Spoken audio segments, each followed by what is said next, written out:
Assalamualaikum warahmatullahi wabarakatuh. Halo teman-teman semua. Perkenalkan, di sini saya Muhammad Yusril Maulana dari kelompok 9 Program Studi Pendidikan Agama Islam Fakultas Tarbiyah dan Ilmu Keguruan. Yang mana dosen pengampu saya yakni Dr. Imron Fauzi MPDI. Beliau merupakan dosen penelitian tindakan kelas. Nah, teman-teman, di sini saya akan menjelaskan terkait dengan bagaimana cara membuat bab 3, yaitu tentang metode penelitian, dan tepatnya pada penelitian tindakan kelas. Jadi kita akan bahas bagian-bagian dari bab 3 metode penelitian dalam penelitian tindakan kelas. Tidak perlu lama-lama, langsung saja check it out. Baik teman-teman, di situ bisa kita lihat ada 3 poin penting yang akan saya bahas, yaitu yang pertama, subjek, lokasi, dan waktu penelitian. Kemudian yang kedua, teknik pengumpulan data, dan yang ketiga yakni instrumen penelitian. Jadi 3 poin ini adalah bagian dari metode penelitian pada bab 3, yang mana ini nanti saya akan jelaskan mulai dari definisi, kemudian juga saya beri contoh agar tidak hanya teoritis tapi juga praktisi. Walaupun sebenarnya masih ada bagian-bagian lain dalam bab 3 ini, seperti contoh yakni teknik analisis data, kemudian indikator keberhasilan, kemudian juga tahapan atau prosedur penelitian, yang mana nantinya teman-teman tidak perlu khawatir akan dijelaskan oleh teman saya di videonya. Oke, langsung saja kita masuki pada pembahasan yang pertama, yakni tentang subjek penelitian. Apa sih subjek penelitian itu? Jadi subjek penelitian adalah seseorang atau individu atau siswa yang dijadikan sebagai sumber informasi yang dibutuhkan dalam pengumpulan data penelitian. Jadi seseorang yang kita gali informasinya, maka ia disebut dengan subjek penelitian. Nah teman-teman, dalam penulisan subjek penelitian ini perlu diketahui bahasanya juga perlu dijelaskan alasan mengapa memilih subjek penelitian tersebut. Agar tidak terombang-ambing, langsung saja saya kasih contoh di sampingnya. Bisa dilihat di situ contoh di samping, contoh subjek penelitian, yaitu yang menjadi subjek dalam penelitian ini adalah siswa kelas 5 SD Baitul Amin Jember yang terdiri dari 8 siswa dengan komposisi 13 siswa laki-laki dan 5 siswa perempuan. Peneliti memilih kelas ini sebagai subjek penelitian karena sebagian besar siswa kelas 5 ini kurang termotivasi dalam pelajaran IPS dan nilai yang didapatkan masih relatif rendah. Jadi itulah yang disebut dengan subjek penelitian. Disebutkan subjek yang kita gali informasinya, yaitu di situ kelas 5 SD Baitul Amin. Kemudian juga alasan mengapa memilih subjek penelitian tersebut. Kemudian kita masuki pembahasan selanjutnya, yaitu waktu penelitian. Waktu penelitian ini berkaitan dengan kapan penelitian itu dilakukan, mulai dari dapat diuraikan dari persiapan penyusunan proposal, kemudian penyusunan instrumen, kemudian pengumpulan data, analisis data, pembahasan dan lain sebagainya, dan laporan hasil penelitian. Jadi dijelaskan secara rinci waktu kita melakukan penelitian.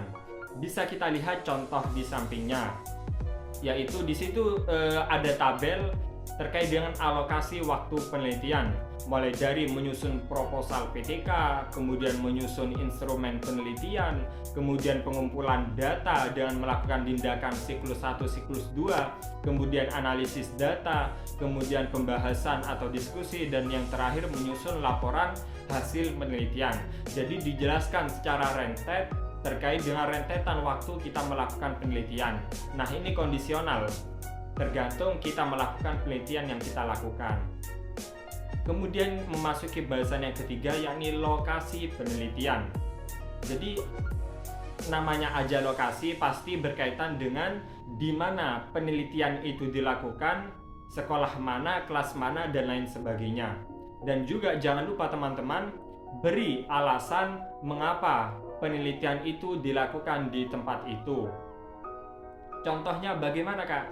Contohnya yaitu bisa kita lihat di situ, penelitian ini dilaksanakan di SD Baitul Amin yang mana terletak di Kabupaten Jember, yang mengambil mata pelajaran IPS kelas 5 pada materi kerjasama. Alasan peneliti memilih lokasi tersebut dengan pertimbangan satu, peserta didik kurang termotivasi saat mata pelajaran IPS. Kemudian yang kedua, nilai mata pelajaran IPS yang didapat peserta didik masih rendah. Jadi itulah contoh lokasi penelitian, yang mana di sini saya contohkan lokasi penelitiannya yaitu di SD Baitul Amin di Kabupaten Jember, dan juga disebutkan terkait dengan alasan mengapa memilih lokasi penelitian tersebut. Selanjutnya teman-teman, yaitu bagian teknik pengumpulan data. Jadi teknik pengumpulan data yaitu sebuah cara atau teknik yang kita gunakan untuk mengumpulkan data penelitian kita. Banyak ragam dari teknik pengumpulan data. Di situ saya paparkan pertama seperti teknik tes. Jadi tes ini digunakan untuk mengukur hasil belajar siswa. Kemudian teknik yang kedua di situ menggunakan teknik observasi. Kemudian teknik yang ketiga bisa melakukan wawancara. Kita lakukan interview dengan subjek penelitian kita. Kemudian yang keempat yaitu diskusi, mengamati diskusi baik itu antar teman, antar guru dan lain sebagainya. Dan yang terakhir yaitu teknik dokumentasi sebagai tambahan data sekunder. Itulah teknik pengumpulan data. Kemudian selanjutnya yakni instrumen penelitian. Kalau tadi kita membahas terkait dengan teknik, maka pada kali ini kita akan bahas terkait dengan instrumen penelitian. Apa sih instrumen penelitian itu? Jadi instrumen penelitian adalah sebuah alat yang dapat digunakan untuk mengumpulkan data. Jadi kalau teknik adalah cara, maka instrumen penelitian adalah alat yang kita gunakan untuk mengumpulkan data tersebut. Nah, perlu menjadi catatan bahwasannya instrumen penelitian itu harus disesuaikan dengan teknik pengumpulan data yang kita gunakan. Jadi jangan sampai bersimpangan.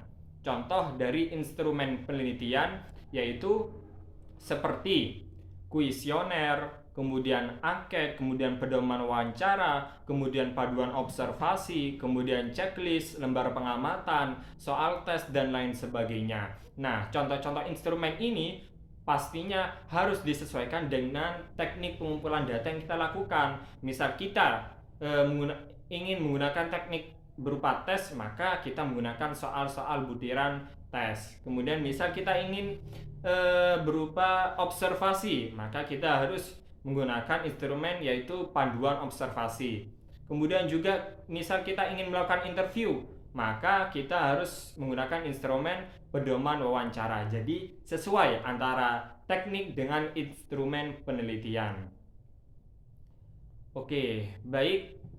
Kita telah masuki pada pembahasan yang terakhir yaitu sebuah kesimpulan. Kesimpulannya, pada penelitian tindakan kelas ini merupakan penelitian yang bertujuan untuk memperbaiki ataupun meningkatkan kualitas pembelajaran di kelas, yang mana dalam penyusunan penelitiannya memiliki ciri khas tersendiri yang telah saya sebutkan tadi, mulai dari subjek, lokasi, waktu penelitian, kemudian teknik analisis data, kemudian juga instrumen penelitian, yang mana penelitian ini tidak jauh berbeda dengan penelitian-penelitian yang lain, walaupun memiliki ciri khas tersendiri. Jadi dalam teknik PTK ini ada beberapa yang menjadi ciri khas dari PTK, yang mana pastinya memiliki ciri khas tersendiri. Oke, mungkin itu saja yang bisa saya sampaikan. Kurang lebih mohon maaf. Semoga apa yang saya jelaskan itu dapat bermanfaat bagi teman-teman dalam ketika ingin membuat bab 3 yaitu tentang metode penelitian, yang mana seperti yang saya jelaskan mulai dari lokasi penelitian, waktu penelitian, subjek penelitian, instrumen penelitian ataupun teknik pengumpulan data. Semoga bermanfaat dan sampai berjumpa kembali. Wallahul muwaffiq. Wassalamualaikum warahmatullahi wabarakatuh.